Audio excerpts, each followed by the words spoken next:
Well, for the many of you who sent me comments on the video and emails and Facebook messages explaining just how disgusted you were that I used a hex head screw to secure the base pin, let me just point out that this is kind of just for illustrative purposes, and there's nothing on God's green earth that stops you from taking that screw, or any 8x32 screw, cutting the head off of it, slotting the shaft just like that,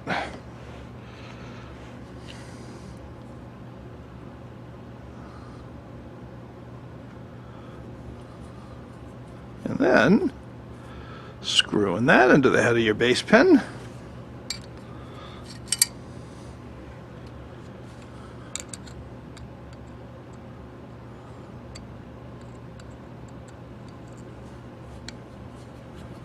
And then you got a nice, virtually invisible, and yet still completely secure base pin that is historically accurate and would make your mothers proud.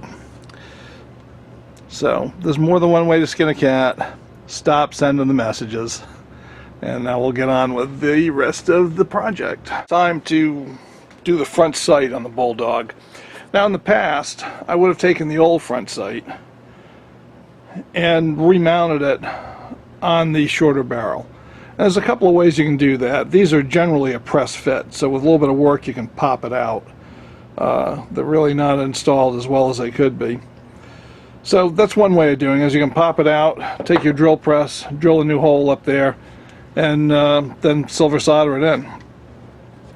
Another way that I've had real good success with is to cut off the whole top flat of the barrel with the sight on it and fit it right up here, and it fits right in where this step is, so it gives you a clean line on top of that barrel. It looks pretty cool.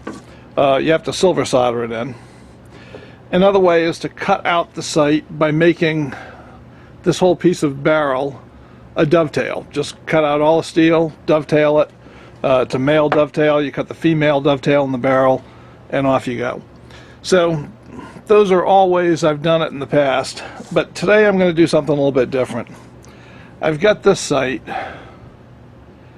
which is off of a flintlock rifle, and I've decided I'm going to modify it to use it, because what I like about it is it gives an interesting flow coming off of the barrel. Now, I'm going to have to modify it a little bit because I want it to fit right in where the step comes off of the barrel. So it's got to be shortened up. I want to make sure it goes all the way to the end of the barrel. And the dovetail on it, it's longer than we need. I've already shortened up one side, and now I'll shorten up the other. The way I shorten up the dovetail is pretty simple, though I may have a little bit of trouble showing you on camera just because I can't manipulate things. I measured across the top flat of the barrel as deep as the dovetail is going to go, and that gave me a figure of 41.40 inches, 0.4140 inches. Then I measured the width of the sight itself, and that is 0.0840 inches, so I subtracted that from the width, which left me 0.33 inches, and half of that is 0.165 inches. So I set that on my caliper, and what I'm going to do is mark on here that dimension.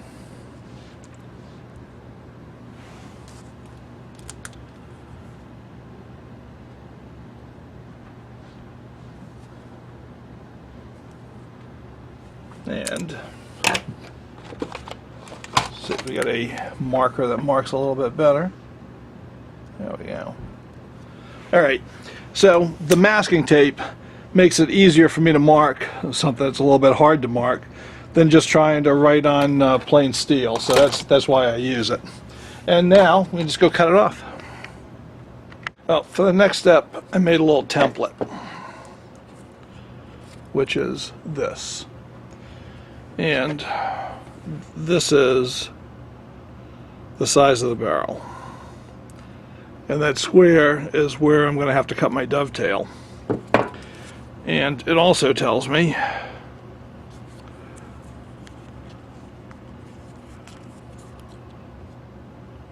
where I'm going to have to cut off the tail of that sight. So I'm going to mark everything, and then I'll be able to cut it all off. Well, I marked out the outline of where my dovetail's got to go. I used the template, and I used my calipers, and I measured the depth of the dovetail, and then I transferred that measurement to here, and now we're ready to cut it out. I roughed in my dovetail cut with a hacksaw, and now I'm finishing it off with a dovetail file.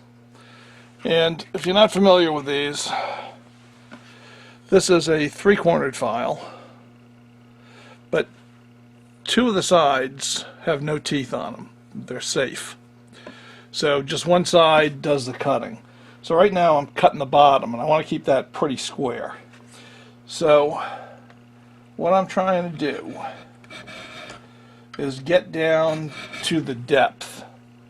In other words, the thickness of that dovetail. And the way I'm doing that is I measured it with my calipers. And now as I'm going down, I set the calipers across the metal. And I can see how far I've got to go. And I've got a ways to go on this one. So I'm going to keep filing. I'm going to get the depth before I cut the angles underneath. Now, kind of a trick with this to keep it going good is do a few strokes one way, and now I'll turn the gun around and I'll do a few strokes the other way, so I'm coming at it from this direction. And I'm going to do that until I get it to depth.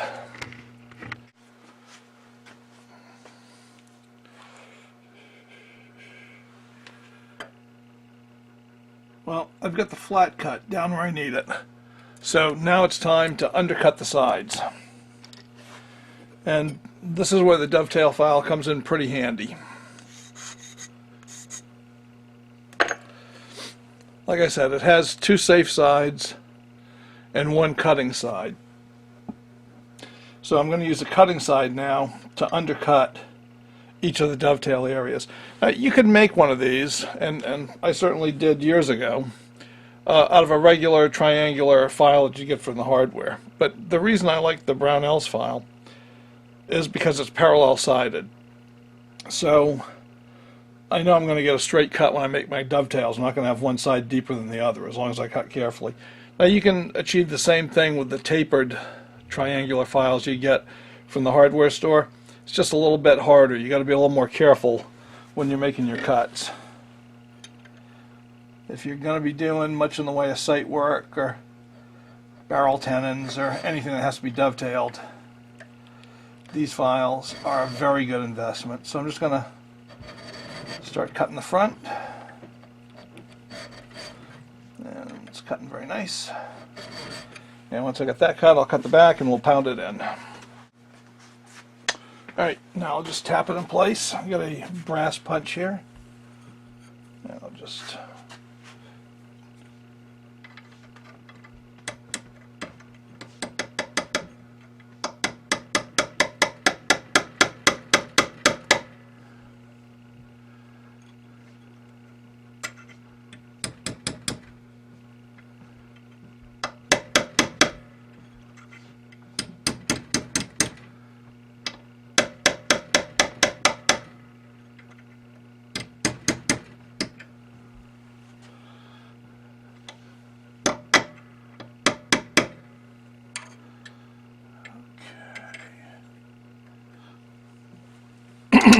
okay, now let's see what we've got.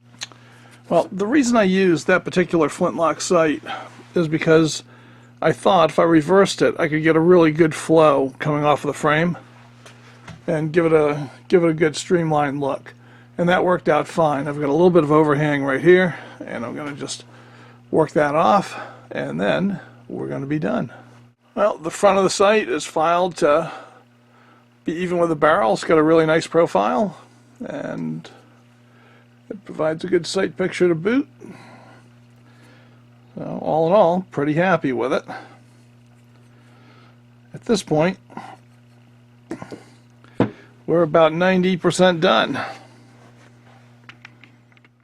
Be sure to check on the channel and see when the next episode comes up. In that episode, I'm going to be reshaping and refinishing the walnut grips.